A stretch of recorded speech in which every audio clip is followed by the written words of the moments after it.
Welcome. I think we're live. So welcome to the Times Union Food Life Live. My name's Susie Davidson Powell. I am the dining critic and the food and beverage writer, dining critic for the Times Union. This is the fifth in our series. That means it's the final in this series, although we're going to do another series this autumn. And we are live streaming on Twitter, YouTube, Facebook, and so you can ask questions at any time. And I would encourage you to do that because I'll be able to funnel your questions to our guests.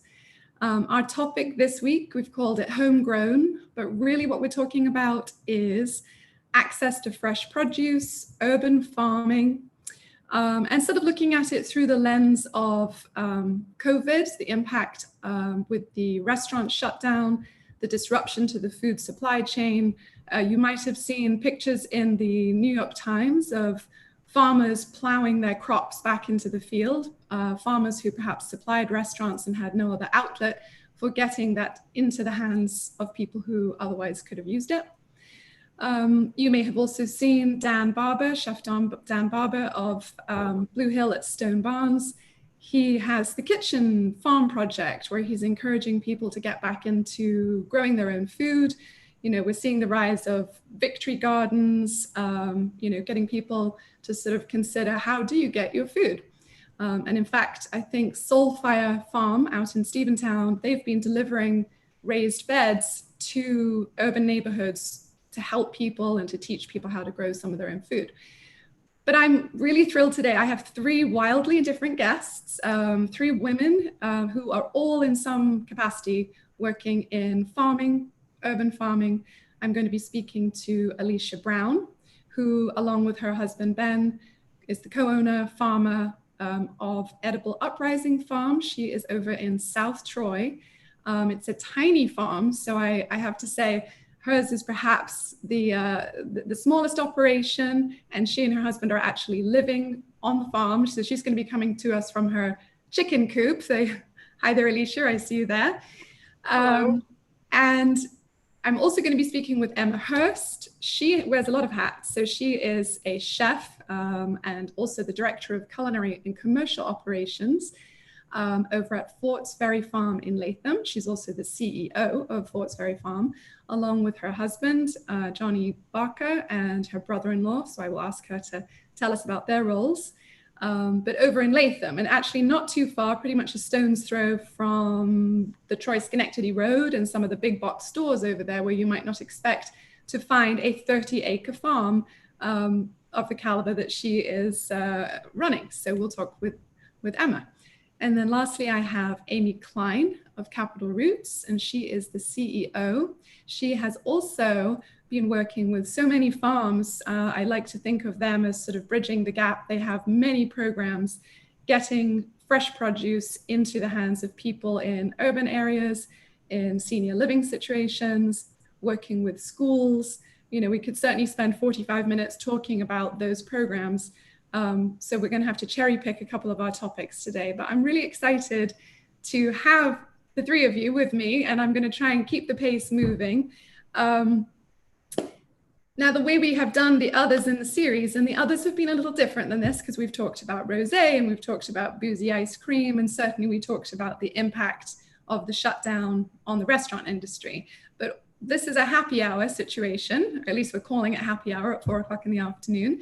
So I'm going to invite you to tell me what you are drinking, because my idea was that you would share or make your drink with something that perhaps you're growing or one of the farms that you work with, in your case, Amy. And I'll tell you what I have going as well. And anyone at home who is so inclined, it doesn't have to be an alcoholic drink, but go ahead, pour yourself something. We're going to be here for about another 40 minutes.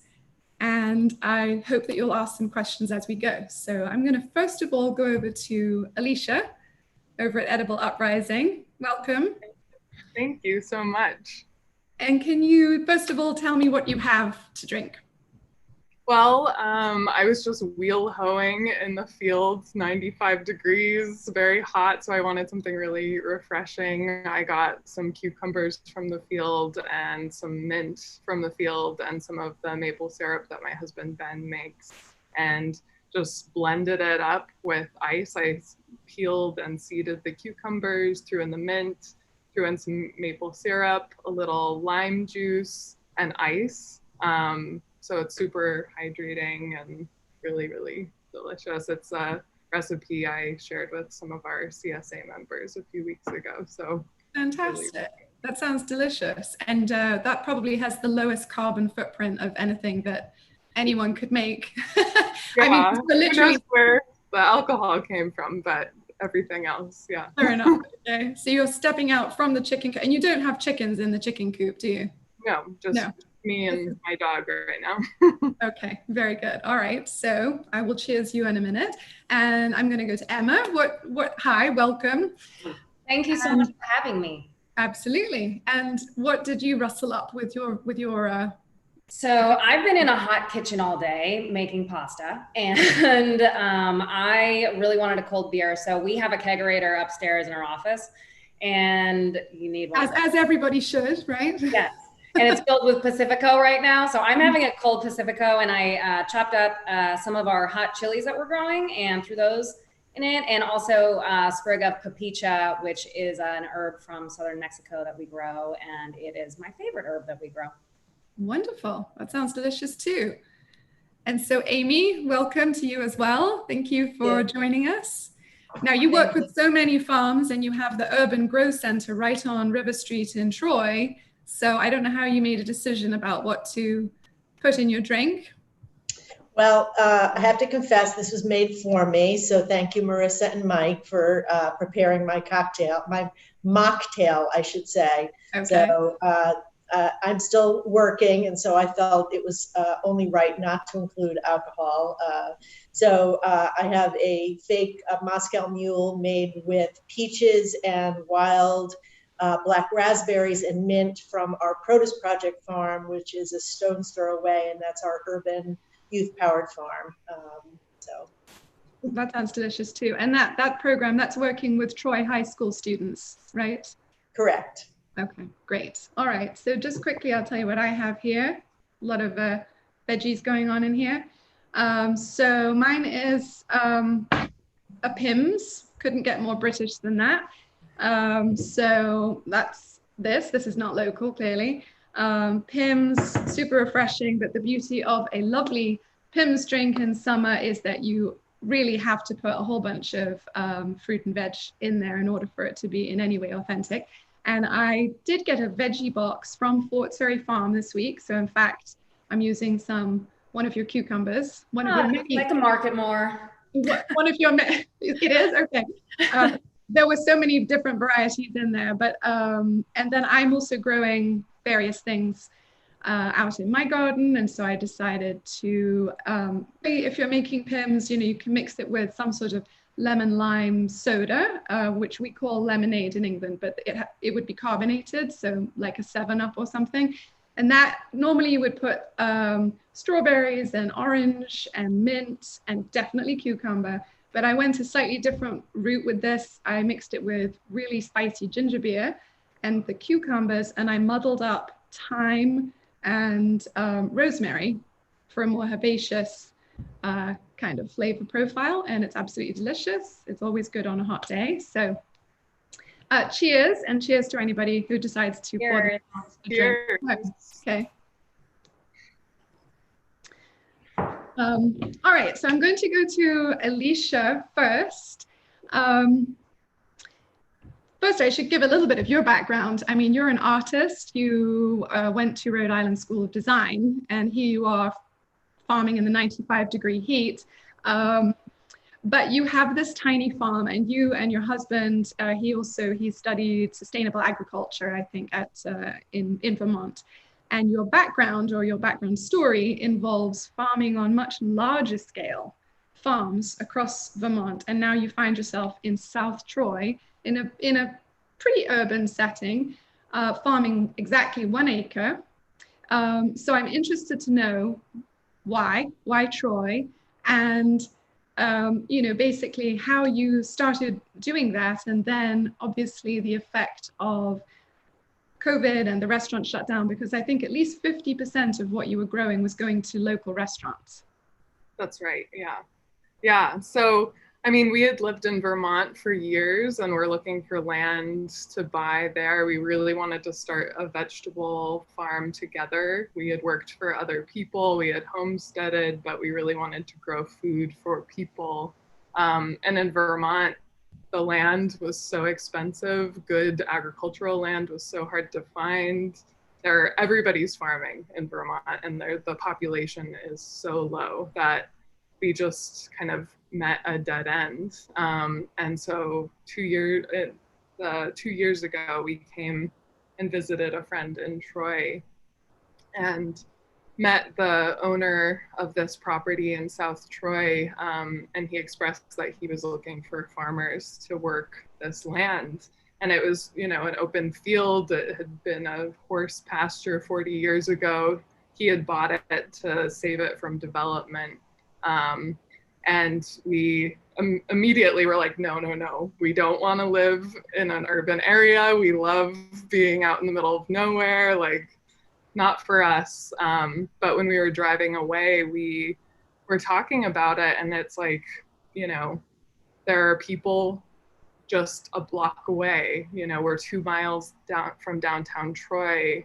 There's a huge need for fresh food in this city and in this area. And considering the population of Albany, Schenectady, and Troy, there aren't very many small farms.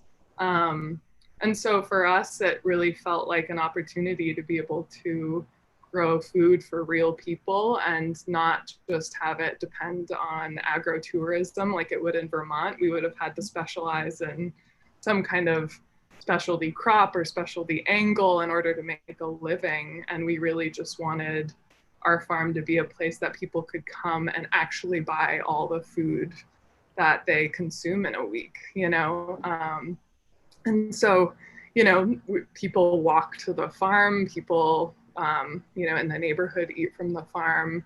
And then there are all these restaurants just 2 miles away. So delivering to restaurants was no problem at all. So, we were really, really set on not having second jobs to support ourselves. And, that's really hard as a farmer. It's very rare. So yeah, all of this kind of came together as the perfect storm. And so last spring, we jumped into action and in about 3 months built the farm and started our first CSA. So that was your first year and you had done the CSA, and then basically you were into the spring of this year when obviously the shutdown, COVID hit, affecting everybody. So not only were people supposed to be not coming to your farm, but the restaurants were closed. Had you already filled your CSA for the year? We hadn't yet. It was filling, and we knew that we wanted to expand it, but we also knew we still wanted to work with chefs and restaurants and maybe even expand that as well. So when it was clear that the restaurants were starting to shut down, we were like, okay, the CSA is our main focus this year, and that we are putting all our eggs in one basket. Right. Which for as farmers, that is a really secure place to be because you pre-sell all the produce on your farm pretty much at the beginning of the season. So and so you built at that point, that's when you built a website so that people could direct order. Yeah. And that so that was utilizing crops that otherwise would have gone to the restaurants otherwise, right? Yeah. So I had the idea last year to build an online farm stand. We call it a virtual farm stand, because for chefs, we would put all the crops on the farm just on a Google sheet for them, and they were able to order, and then we would harvest it fresh for them that day. And I loved the idea of being able to do that for the public, in a more like retail setting where people could see exactly what's in season right then and choose from that selection. And so, yeah, some of the more strange varieties that would normally be going to restaurants are now available for people, everyday people to buy. So it really helped us kind of figure out that difficult spot because we were growing all these unusual varieties for chefs. Right. And so that, when we had spoken before this call, so that's sort of, you were basically reducing waste because you knew exactly who was buying what, and then you were also sort of trying to get this not necessarily unusual but less familiar produce into people's hands.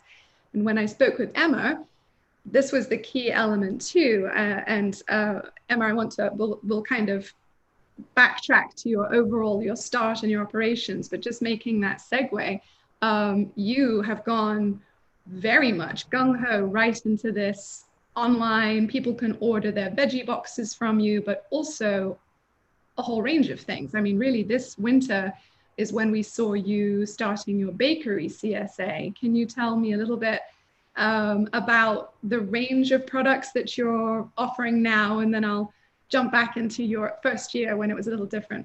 Yeah, absolutely. So I'm so excited that we have this beautiful online shop now, because we had never intended to have something like that so soon, that offered as many things as we do right now. So back in February, we had just launched our online bread store where you could pre-order bread. So we started that to, one, make sure, you know, we weren't sold out of certain things by the time people got here. We hated turning people away. Mm-hmm. And also we, on the days that we weren't as busy, didn't want to have any more waste. So we started a pre-order system where people could purchase our breads and bagels online, and they'd get exactly what they want, and we would have nothing to throw out.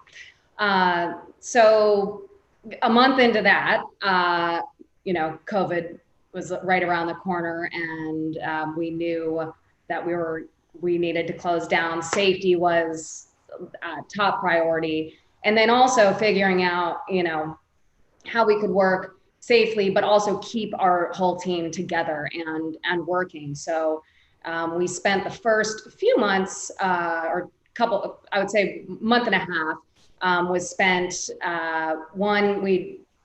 my assistant retail manager, she is a textile artist. So she spent her time working here. We made over 200 masks, which we donated to different facilities in the area.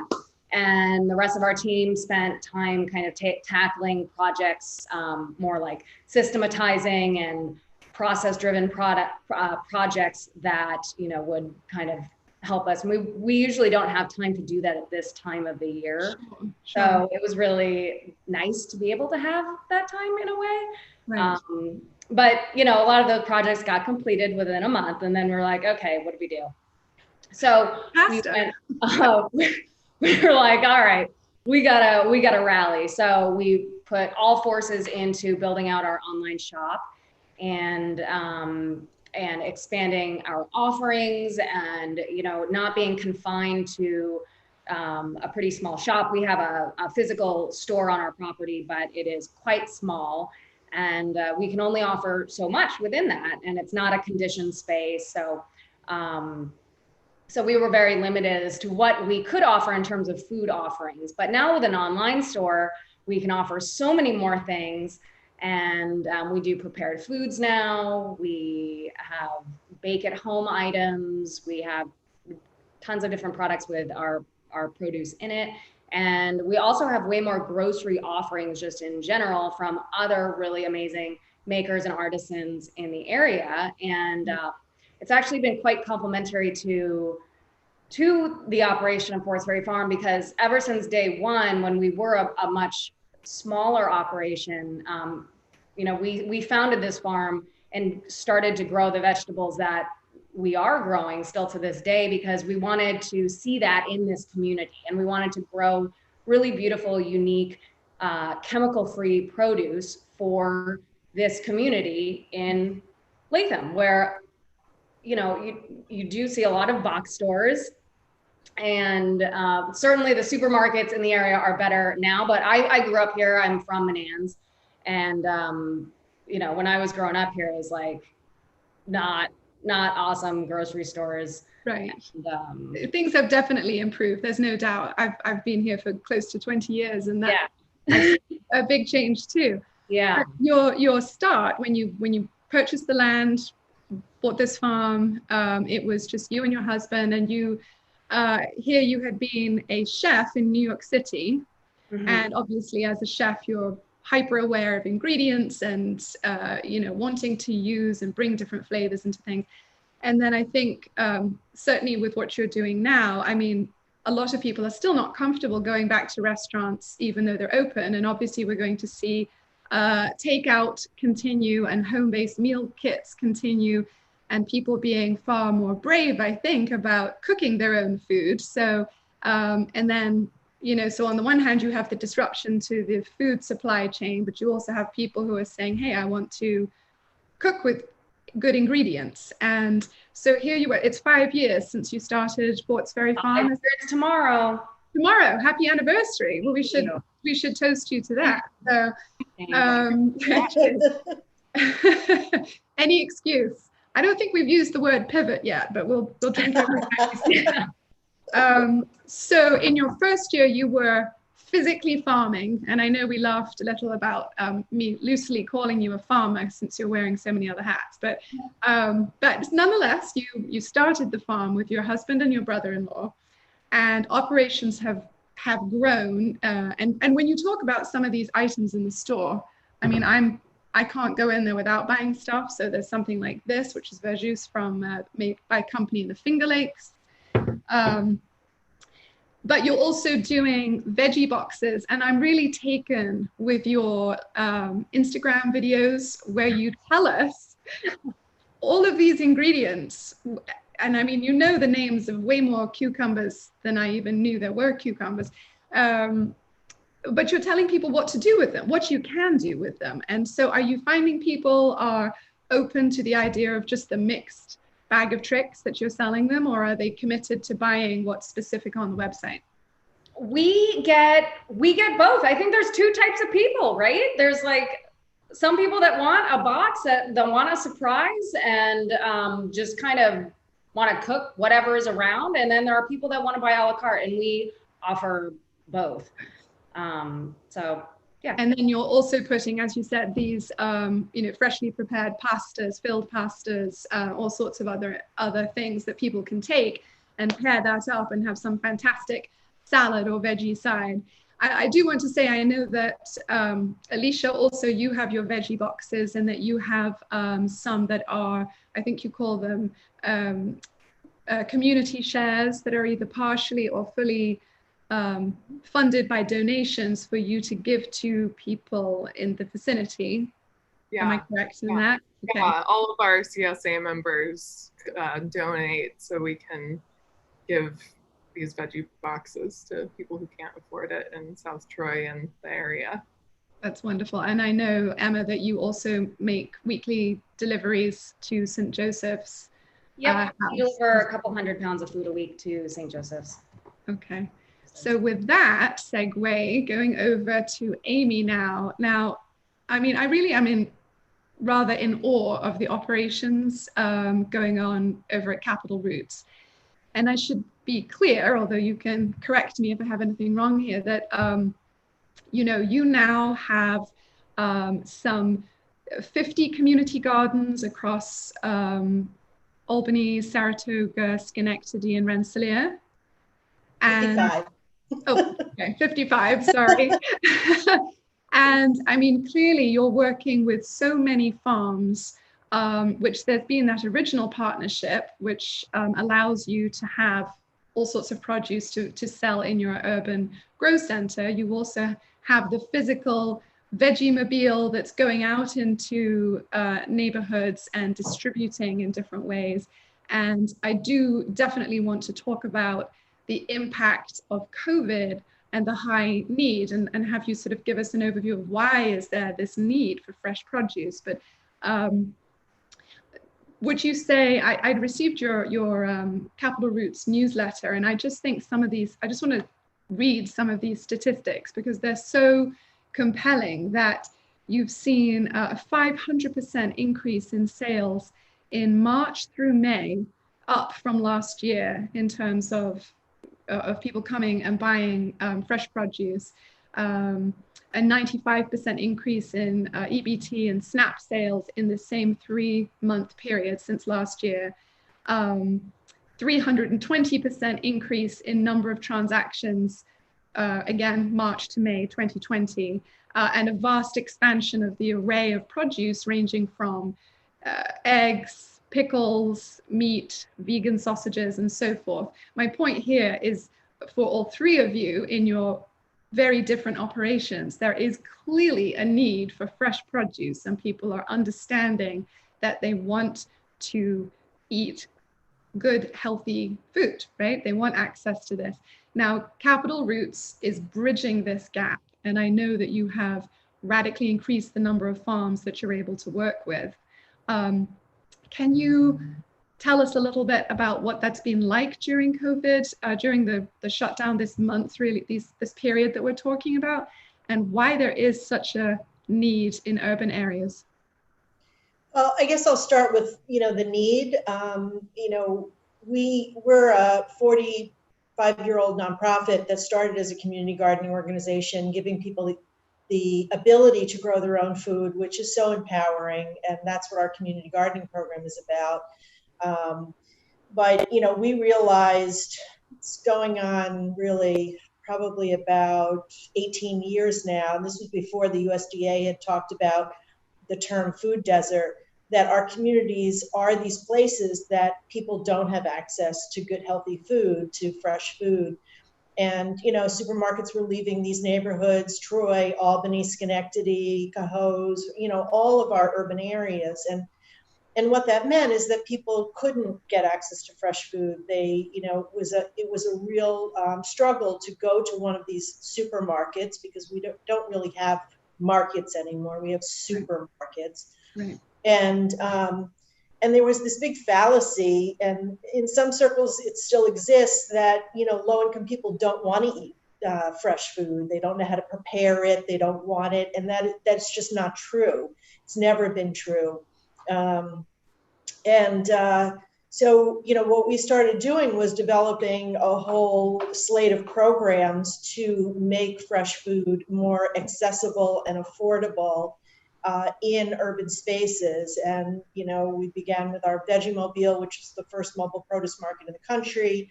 And we have 2 of those, and our Healthy Stores program. We have an online market also, the virtual Veggie Mobile, really layering on ways that people could access top quality food, not, the same kind of food that the farms are growing, not seconds, not leftovers, but, really the best of the best. So that people had the dignity of choice, which is what everybody wants. Everybody wants to be able to, make their choice and say, I want this wonderful food. Right. So we've known that, and that's really what our operations have always been about. And when COVID hit, we didn't stop any of those programs, because they're critically necessary. I mean, people depend on the Veggie Mobile. They depend on all of these markets to feed their families.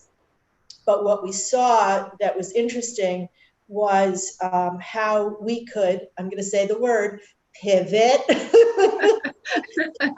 Everybody has okay, had. we got a drink. Okay. So what we did was, realizing just how important our essential food services were, and how the need was increasing, and how we had to change our protocols to make sure our consumers could be safe, our staff could be safe, right, while we still delivered these programs. It required 3 to 4 times the staff energy, or the person power, I should say. And at the same time, we had to close our doors to volunteers, right, because it wasn't safe to have the volunteers here, and many of whom are elderly. You used a great term when we spoke previously, that I think you said you turtled in. You had to sort of say you couldn't have volunteers coming onto the property, both for everyone's safety, and yet your staff were ready to be all hands on deck, masked up. But you gave them atypical roles. So people in your marketing department and so forth were out working in the gardens, correct? Yeah, so all of our staff, marketing, fundraising, educators, no matter what their roles were, and if their program was, limited because of COVID, for instance, our farm to school coordinator, many of the schools were closed. We were still doing some farm to school work, but not to the volume we were doing. So any of those program people or, organizational, operational people, everybody was doing direct service work, working on the Veggie Mobile, working in the gardens, working at the farm. And I mean, we're just beginning to peel that back so that staff are getting back to their regular roles. And I can't say enough about how our staff has just risen to the occasion. And really that was the biggest thing that we saw. And, people really, I think, came and increased their use of our programs, not just because of what they were to them before, but because they saw them as a safe vehicle for them. We really put in uber cautious protections for people, so that they really didn't have to be around other people. We also did online phone ordering.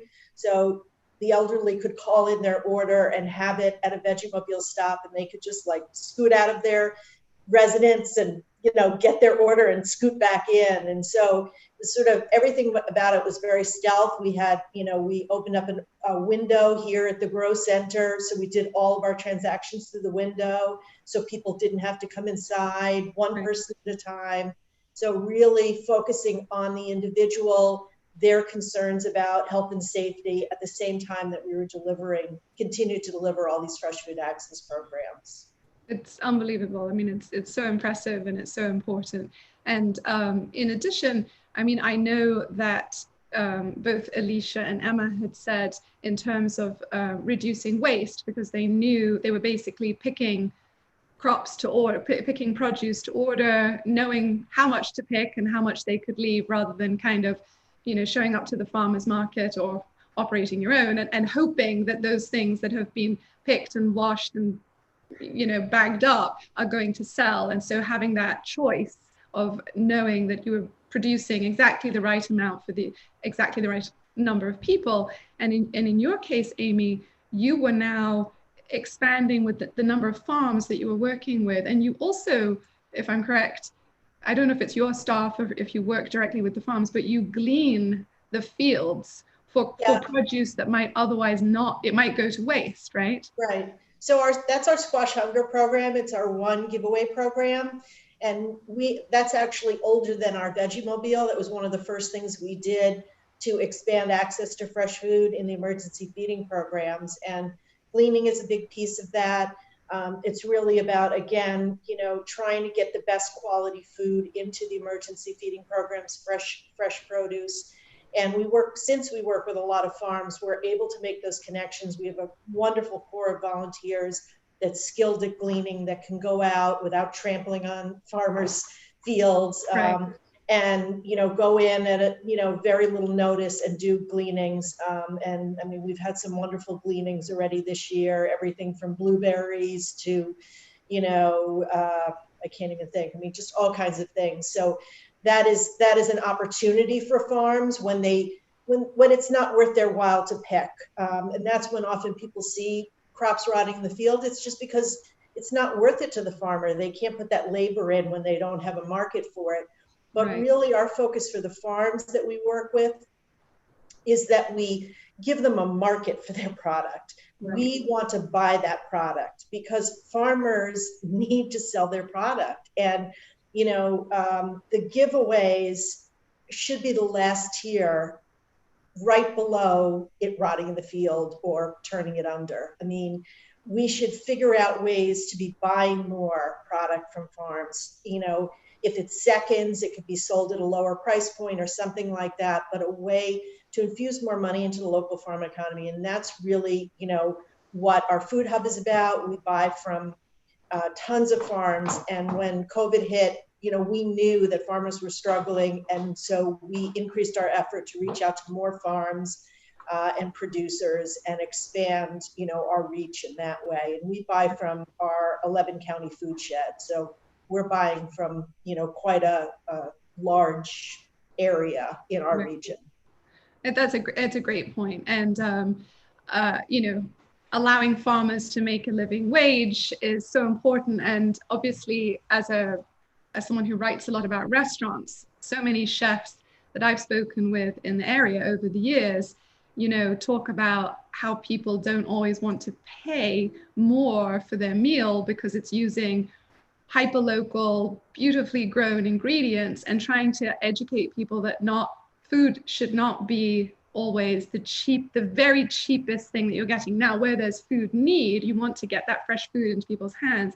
But, you know, for what you guys are growing and this beautiful produce, I mean, people need to understand that there is a cost associated with growing food that way without using a lot of pesticides. I mean, I know that Alicia has a 1-acre farm and Emma has a 30-acre farm, but you're both utilizing primarily either no-till or close to regenerative farming practices that are more intensive label-wise. I know you don't have animals on the farm, Alicia, but Emma, you have grown your operations in such a way, and your husband perhaps, since he's responsible for the agricultural side. But I mean, can you speak a little bit to that in fact there is, you know, good food costs money. It isn't throwaway, right? Yeah, I mean, I would also say that, you know, what people in a grocery store style setting are probably not as inclined to check out prices as much as maybe a farm stand. And for example, you know, our tomatoes this year, they're usually $5 a pound, our heirloom tomatoes. This year they're $4.50 a pound. We thought if there's a year to give people like a price break, this is the year, because everybody's hurting. So like, let's do this. And, you know, Alicia, I'm sure, you know, you're aware of prices at like the co-op and grocery stores. And I don't think yours or ours are that far off. I know that heirloom tomatoes from Canada at the co-op are like $6 a pound. Yeah, I'm often, every time we go to the co-op, we're looking at the prices and, you know, go to Price Chopper, look at their organic produce, and it is so much more expensive than much of what we're charging.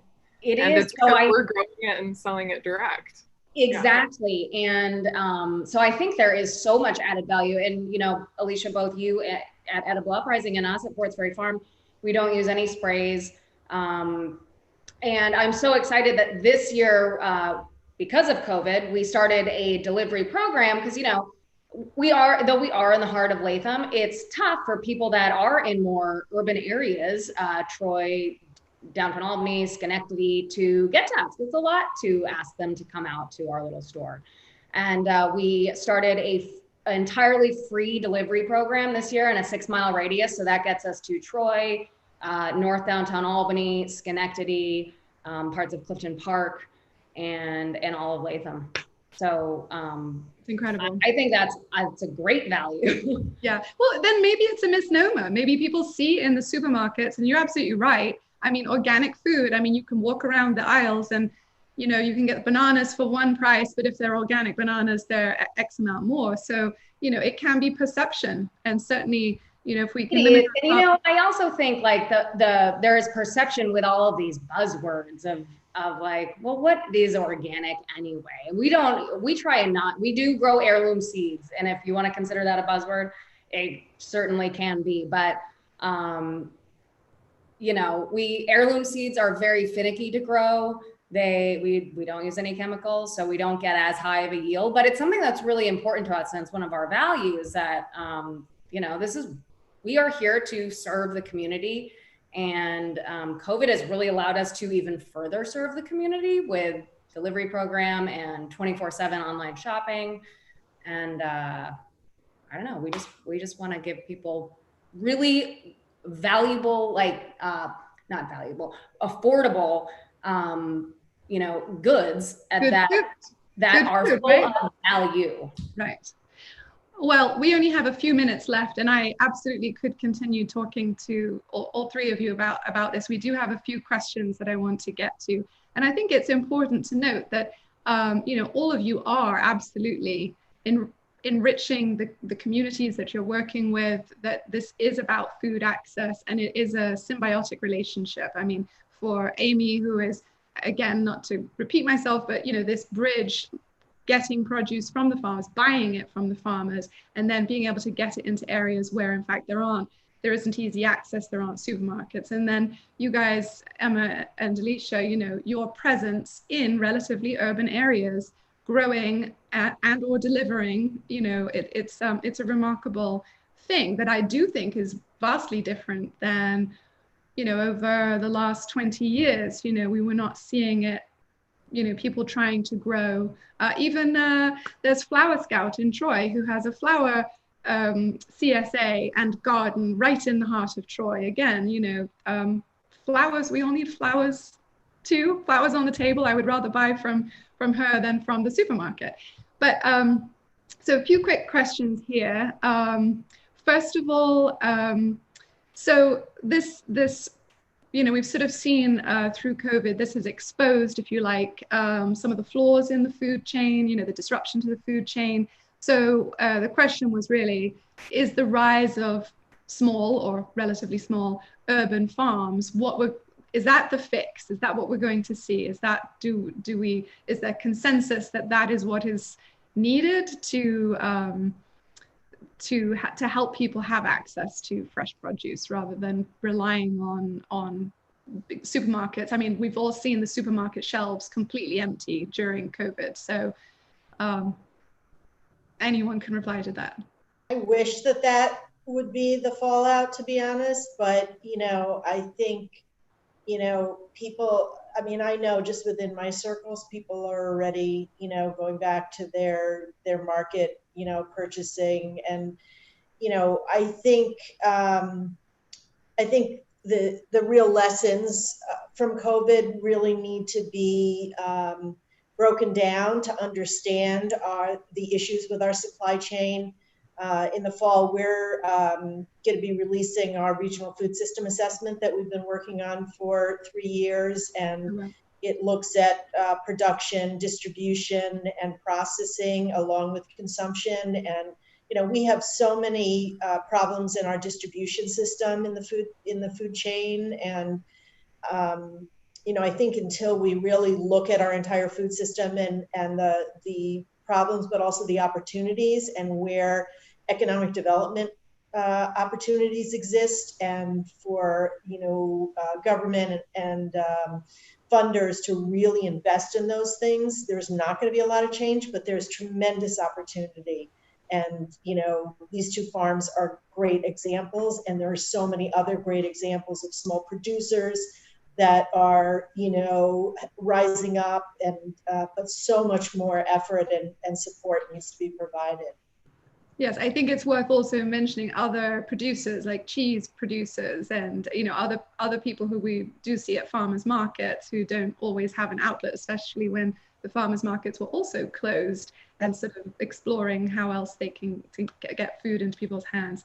So we're really down to the wire. I don't think we'll be able to get to the other. One question was about, are food skills just as important as access to food? And I'm going to just kind of answer that and say yes. You know, getting people to feel comfortable with cooking, and I think we've seen everyone certainly during this period, you know, nursing their sourdough starters and making kombucha and kimchi and so forth.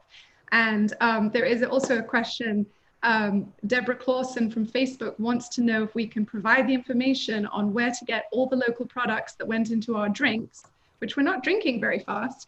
So yourself, I'm almost done. Oh, you're all done. Okay. So what I will do is I will get that information from you, and we will post that underneath the little videos, which will live forever on YouTube and Facebook, Times Union Facebook page. And so in my last minute, I just want to thank the three of you for joining me. It was really too short, but I'm deeply appreciative of the work that you do. Three absolutely badass women in women business or nonprofit CEOs. And we will be doing another series like this in I think sometime in the fall, which will be slightly different. It's going to be food pairings, wine tastings and things. And I also wanted to let people know I have a project that is going to be also launching in the autumn. And if you want to go to thedishing.com, dishing, D-I-S-H-I-N-G, thedishing.com, you can sign up to receive an alert when that starts. And that will certainly be focused a lot on restaurants and farms and what people are doing in the Hudson Valley. So very specific to what's going on in the food scene here. So I'm going to thank you all again. Thank you so much for joining me. Finish up your drinks. Cheers. Cheers. Thank And you we'll definitely see you soon. Thank you.